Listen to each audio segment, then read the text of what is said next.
सर्वसामान्यांच्या हक्काचा आवाज जागर जनस्थान। लोकसभा निवडणुका अवघ्या काही दिवसांवर येऊन ठेपल्या असून महायुती आणि महाविकास आघाडीकडून बैठकांवर बैठका होत आहे, मात्र जागा वाटपाचा तिढा अद्याप फारसा सुटलेला नाहीये। अशातच आज सकाळी शिवसेना गटातर्फे 17 उमेदवारांची नावे जाहीर करण्यात आली आहे। यामध्ये नाशिकच्या जागेचा देखील समावेश होता। या पार्श्वभूमीवर शिवसेना ठाकरे गटाने सिन्नरचे माजी आमदार असलेले राजाभाऊ वाजे यांना निवडणुकीच्या रिंगणात उतरवलं। मात्र अनेक दिवसांपासून चर्चेत असलेल्या शिवसेनेच्या माजी जिल्हा प्रमुख आणि कट्टर शिवसैनिक विजय करंजकर यांचा पत्ता कट करून राजाभाऊ वाजे यांना संधी देण्यात आल्यामुळे चर्चेत असलेले आणि उमेदवारी मिळण्याच्या आशेत असणारे विजय करंजकर मात्र नाराज असल्याची चर्चा पाहायला मिळते। महाविकास आघाडीकडून राजाभाऊ वाजे यांना ठाकरे गटाकडून उमेदवारी मिळताच ठाकरे गटाच्या मध्यवर्ती शिवसेनेच्या कार्यालयासमोर ढोल ताशाच्या गजरात आणि फटाक्याच्या आतिषबाजी करत राजाभाऊ वाजे यांचा जल्लोषात स्वागत करण्यात आले। यावेळी हातात शिवसेनेचा झेंडा घेऊन फिक्स खासदार सिन्नरचा वाघ अशा आशयाची बॅनरबाजी केल्याचं चित्र पाहायला मिळालंय। तर शिवसेना कार्यालयासमोर ठाकरे गटाच्या कार्यकर्त्यांनी आणि पदाधिकाऱ्यांनी मोठी गर्दी करत राजाभाऊ वाजे यांचं जल्लोषात स्वागत केलंय। यानंतर कार्यकर्त्यांची बैठक होणार असल्याची माहिती मिळते। पक्षाच्या आदेशाप्रमाणे आणि सर्व पक्षाच्या पदाधिकाऱ्यांच्या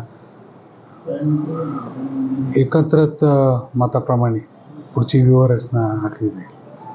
महाविकास आघाडीकडून आपण उमेदवार आहात, राष्ट्रवादी तुमच्या सोबत असणारे पवार साहेबांची आणि काँग्रेस पण असणार आहे। या सगळ्याचा किती फायदा निवडणुकीमध्ये आपल्याला होईल किंवा ह्यांना सगळ्यांना सोबत घेणं शक्य वाटतंय का?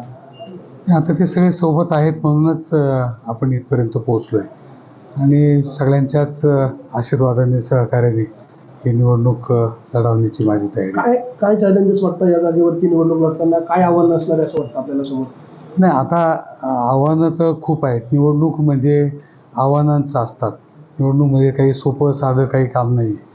त्यामुळे सत्ताधाऱ्यांच्या विरोधात निवडणूक लढवणं ही सुद्धा एक मोठी गोष्ट आहे आणि ती आम्ही करणार आहोत। काय मुद्दे असणार आहे आपले या निवडणुकीच्या? आता मुद्दे आता बरेचसे मुद्दे आहेत, परंतु आता एकदा निवडणूक चालू झाली, आता आज तर फक्त उमेदवारी जाहीर झालेली आहे। एकदा 2 दिवसांनी आम्ही सगळे बसू आणि मग व्यूहरचना काय असेल, काय मुद्दे घेऊन लढायचे। मुद्दे तर सर्वसामान्य लोकांचेच मुद्दे आहेत, त्यांच्यासाठीच मुद्दे घेऊन आम्ही लढणार आहोत। आपल्या उमेदवारी मागे जातीय समीकरण आहे असं देखील बोललं जातं। एक मराठा कार्ड पुन्हा एकदा उद्धव बाळासाहेब ठाकरेंच्या शिवसेनेने वापरलं। मला असं वाटतं की कार्ड या नात्याने मराठा कार्ड असं मला वाटत नाही। मला वाटतं ते तुम्हाला जास्त सांगते माझ्यापेक्षा। नाशिकच्या विकासाच्या दृष्टीनं काही विजन तुमचं आहे का, की जेणेकरून काही मुद्दे घेऊन लोकांसमोर तुम्ही जाणार विकासाचे? मुद्दे बरेच आहेत। मला असं वाटतं की ते बोलण्यासाठी जास्त वेळ लागणार आहे, परंतु कामगारांचे प्रश्न असतील,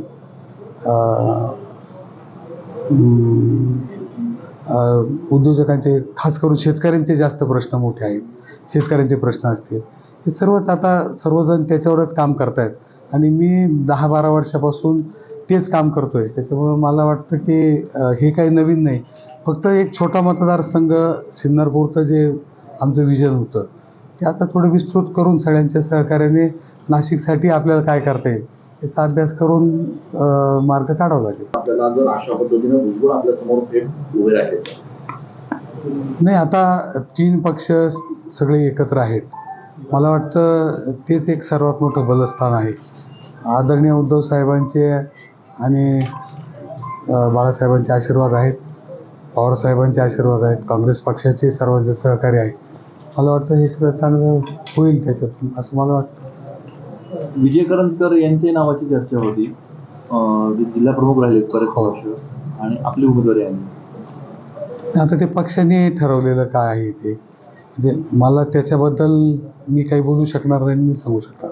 परंतु ते नाराज आहे असं कळते। त्यांची नाराजी दूर करण्यासाठी आपण त्यांची भेट घेणार आणि काही चर्चा करणार।